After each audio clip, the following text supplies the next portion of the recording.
Alors, vous savez que récemment, j'ai lancé quelques réflexions sur les rapports, sur la signification de l'équinoxe et du solstice. Et sur ce point, il faut revoir certains nombre de mes analyses, très récentes de toute façon. Par exemple, il y a une bizarrerie. Pourquoi, au moment du solstice d'hiver, parler de la nativité? C'est une aberration. Le solstice, ce n'est pas le moment de l'accouchement, c'est le moment de la conception. Le processus cyclique commence au solstice et va jusqu'au solstice suivant. Donc l'accouchement se fait à l'équinoxe. Bon, alors je posais la question dans un texte que j'ai mis en ligne, comme ça, mais que je peux encore corriger ou compléter. Mais effectivement, le solstice, c'est le commencement de quelque chose.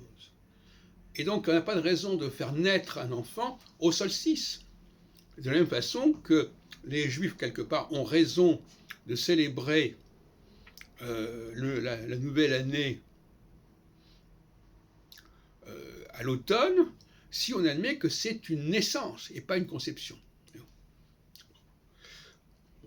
Et le Shabbat à la tombée de la nuit, parce que là aussi c'est une naissance et pas une conception.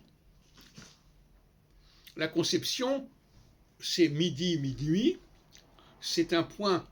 La conception, c'est quelque chose de très modeste, c'est embryonnaire, comme c'est le cas de le dire.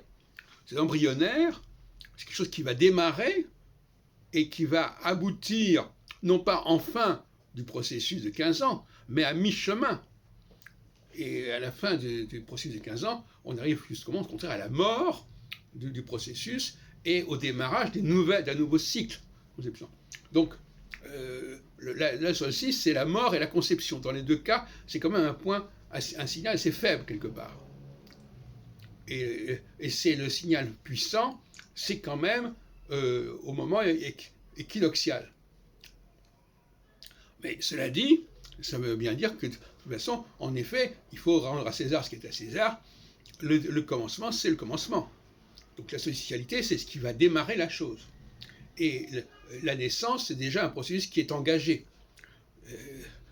La femme accouche, mais l'homme a enclenché le processus, par exemple.